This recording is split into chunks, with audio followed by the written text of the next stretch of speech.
साथियों, आज की वीडियो में हम लोग डिस्कस करेंगे पास्ट परफेक्ट टेंस को। अगर हम पास्ट परफेक्ट टेंस की बात करते हैं तो हम कैसे पहचानेंगे कि ये वाक्य हमारा, ये हिंदी का वाक्य हमारा पास्ट परफेक्ट टेंस का है। तो इस तरीके के हिंदी के वाक्यों की क्रियाओं के अंत में क्या लगा होगा? चुका था, चुकी थी, चुके थे, या था, ई थी और ए थे की ध्वनि आती है। यानी कि हम कह सकते हैं हिंदी पहचान में कि इस तरीके के हिंदी वाक्यों की क्रियाओं के अंत में चुका था, चुकी थी, चुके थे, लिया था, दिया था, किया था या था, ई थी, ए थे आदि शब्द आते हैं। और अगर हम एडवर्बियल की बात करते हैं तो इसमें क्या होता है, दो वाक्य होते हैं जो बिफोर और आफ्टर कंजक्शन से जुड़े होते हैं। ठीक है, तो अगर इसमें क्या होता है कि पहले वाला जो काम पहले समाप्त होता है उसे हम पास्ट परफेक्ट टेंस में बनाते हैं और जो कार्य बाद में समाप्त होता है उसको हम पास्ट इंडेफिनिट टेंस में बनाते हैं। बस ये ध्यान रखना। ठीक है, हेल्पिंग वर्ब इसमें क्या आता है, चाहे हमारा सब्जेक्ट कोई सा भी हो, सिंगुलर या प्लूरल, कोई सा भी सब्जेक्ट हो, प्रत्येक सब्जेक्ट के साथ में हम हैड का प्रयोग करते हैं। और मेन वर्ब की कौन सी आती है? थर्ड फॉर्म, यानी कि हैड प्लस मेन वर्ब की थर्ड फॉर्म का प्रयोग करेंगे। किसका प्रयोग करेंगे? हैड प्लस मेन वर्ब की थर्ड फॉर्म। अगला देखो, सिंपल सेंटेंस का फार्मूला क्या होता है हमारा? क्या लगा होगा? Subject plus had plus main verb की थर्ड फॉर्म प्लस में ऑब्जेक्ट। ठीक है, क्या लगा होगा? Subject plus had plus main verb की थर्ड फॉर्म प्लस में ऑब्जेक्ट प्लस में अदर वर्ड्स। जैसे एग्जांपल देख लो, हमने समय पर टिकट बुक करा लिया था। हमने समय पर टिकट बुक करा लिया था, इसे कैसे ट्रांसलेट करेंगे? तो बी मीन्स हमने, बी हैड रिजर्व्ड या बुक्ड टिकट्स ऑन टाइम। ठीक है, कब? On time. अध्यापकों ने गृह कार्य जांच लिया था, तो the teacher had checked homework. अगला, मैंने अपने कपड़े इस्त्री कर लिए थे, तो I had ironed my cloth. Subject और प्रत्येक सब्जेक्ट के साथ में हैड के साथ मेन वर्ब की थर्ड फॉर्म, माई क्लॉथ प्लस ऑब्जेक्ट। अब नेगेटिव सेंटेंस में क्या करोगे? नेगेटिव सेंटेंस में जो हेल्पिंग वर्ब हमारी हैड है उसके बाद सिर्फ नॉट और लग जाएगा बस। नेगेटिव सेंटेंस में हम लोग क्या करेंगे? नॉट और लगा देंगे। यानी कि क्या फार्मूला क्या बनेगा हमारा? सबसे पहले सब्जेक्ट लगाएंगे, फिर हैड, फिर नॉट, फिर मेन वर्ब की थर्ड फॉर्म ऑब्जेक्ट etc। जैसे शेर के आने से पहले वीरभद्र वृक्ष पर नहीं चढ़ चुका था। इसको जरा समझिएगा। अब अगर कहीं पहले इस तरीके से हम थोड़ा सा और इसको क्लियर कर देते हैं, सब्जेक्ट प्लस हैड ये तो हो गया। यानी कि अगर बिफोर वाले वाक्य हों, कौन से? बिफोर वाले वाक्य हों, तो इसका हिंदी मीनिंग क्या होता है? वाक्य में पहले लगा होगा।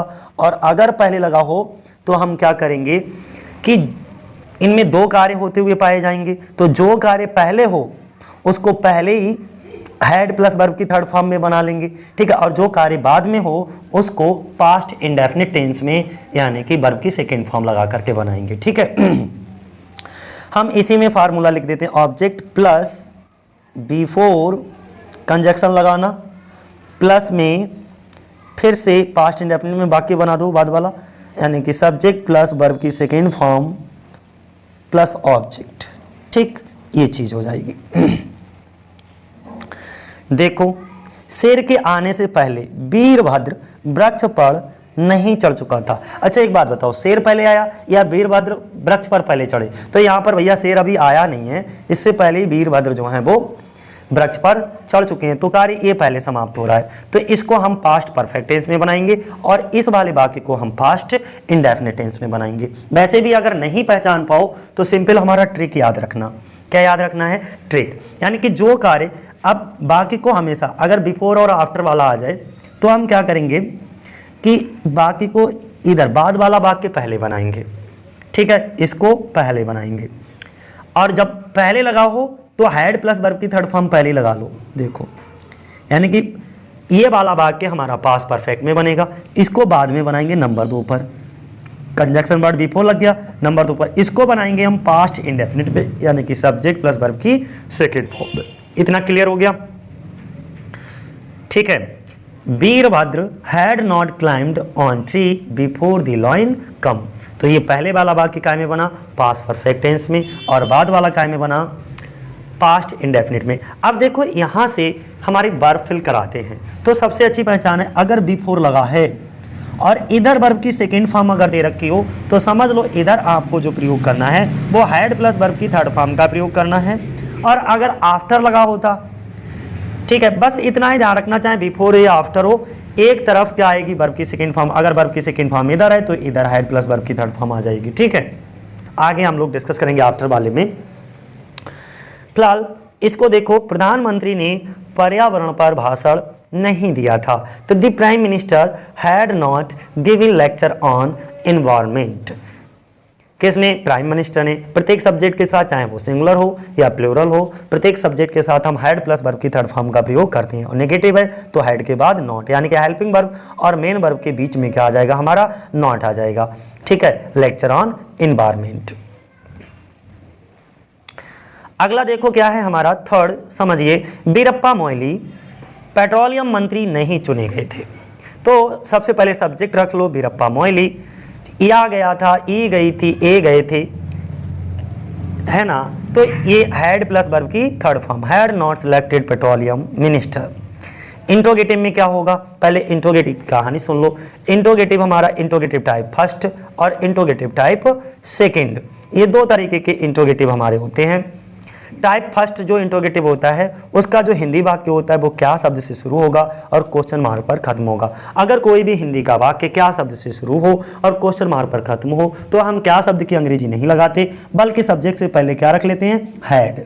ठीक है, इतना ध्यान रखना। और इंट्रोगेटिव टाइप सेकंड में, यानी कि क्यों, कहाँ, कब, कैसे, या कोई भी क्वेश्चन वर्ड वाक्य के बीच में आ जाए, कहाँ आ जाए, वाक्य के बीच में, तो हम इसकी अंग्रेजी वाक्य में सबसे पहले लगा लेते हैं। इसके बाद हेल्पिंग वर्ब, फिर सब्जेक्ट, फिर मेन वर्ब की थर्ड फॉर्म ऑब्जेक्ट। ठीक है, तो चलो शुरुआत करते हैं। क्या सीता और गीता सो चुकी थी? क्या सीता और गीता सो चुकी थी? तो देखो बाकी की शुरुआत कैसे हो रही है, क्या से, तो हम हैड, और सीता और गीता दो लोग हैं तो ये सब्जेक्ट हमारा प्लूरल हो गया। लेकिन हमें हैड के साथ मेन वर्ब की थर्ड फॉर्म लाना है, तो had Sita and Gita slept. अगला, मैं सुबह जल्दी क्यों उठा था? तो why had I awaken, I को कैपिटल कर लीजिए, I awaken early in the morning. ठीक है, क्योंकि यहाँ पे समझ लीजिएगा क्यों, कहाँ, कब, कैसे, या कोई भी क्वेश्चन वर्ड हमारा वाक्य के बीच में आ जाए तो उसकी अंग्रेजी वाक्य में सबसे पहले लगा लेंगे, फिर हेल्पिंग वर्ब, इसके बाद सब्जेक्ट, फिर वर्ब की थर्ड फॉर्म, और जल्दी उठने की अंग्रेजी अर्ली इन दी मॉर्निंग, सुबह जल्दी उठने की। वह खाना क्यों खा चुका था? तो सबसे पहले क्यों की अंग्रेजी ले आओ, तो वाई, फिर हेल्पिंग वर्ब, फिर सब्जेक्ट, फिर मेन वर्ब की थर्ड फॉर्म, क्योंकि हैड के साथ हमेशा मेन वर्ब की थर्ड फॉर्म प्लस ऑब्जेक्ट।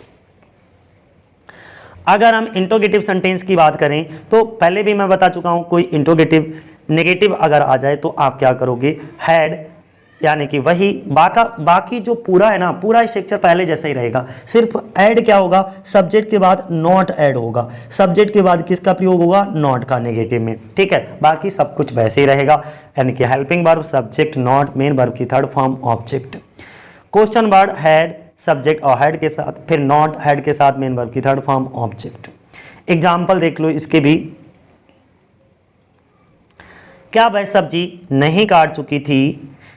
तो had she not cut the vegetable, सबसे पहले हेल्पिंग वर्ब लगा लीजिएगा, फिर सब्जेक्ट, नॉट, मेन वर्ब की थर्ड फॉर्म, और इसके बाद अदर वर्ड्स। क्या वह बाजार नहीं जा चुकी थी? तो हैड, यानी कि हेल्पिंग वर्ब, सब्जेक्ट, नॉट, और बाजार जाने की गॉन होती है, स्पेलिंग मिस्टेक हो गई, सही खाली GONE, gone to market.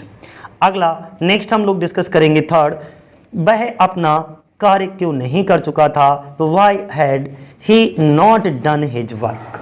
Clear है, तो ये था हमारा प्रेजेंट परफेक्ट टेंस, और इसके बाद हम लोग डिस्कस करेंगे प्रेजेंट परफेक्ट कॉन्टिन्यूअस टेंस। लेकिन इसमें भी अभी प्रेजेंट परफेक्ट टेंस कंप्लीट नहीं है क्लास में, अभी तो यहाँ पे बस एक बेसिक जानकारी दी गई है, यहाँ पर बहुत कुछ छूट गया है हमारा प्रेजेंट परफेक्ट में। एक तो हमें बाई बराबर तक की अंग्रेजी, हम अगर मान लीजिए बात कैसे आ जाए कि सचिन 5 बजे तक खेल चुका था, तो हम किस तरीके से ट्रांसलेट करेंगे, तो जिन हिंदी के वाक्यों में तक आता है तो तक वाले वाक्यों को हम कैसे बनाएंगे, उनकी अंग्रेजी बाई लगेगी कि टिल लगेगी, उसके बाद टाइम लगेगा, क्या होगा, ये सब चीज़ें। बिफोर वाला हमने एक बता दिया है, आफ्टर वाला वो भी नहीं बताया कि अगर मान लीजिए आफ्टर वाला वाक्य आ जाए, जैसे मेरे खाना खाने के बाद वह वहाँ गए थे या वह वहाँ जा चुके थे, तो इस तरीके के बाद में, या मेरे पहुँचने के बाद जो है वह वहाँ से चला गया।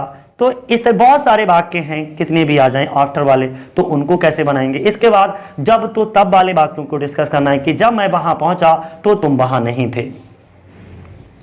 तो इस तरीके के वाक्यों को हम कैसे ट्रांसलेट करते हैं वो सभी हम लोग क्लास में डिस्कस करेंगे डिटेल से, क्योंकि यहाँ पर सारी चीज़ें डिस्कस नहीं की जा सकती दोस्तों। और अगली वीडियो में हम लोग डिस्कस करेंगे पास्ट परफेक्ट टेंस को। पास्ट परफेक्ट टेंस में हमने क्या बताया, नेक्स्ट वीडियो में ये डिस्कस करेंगे।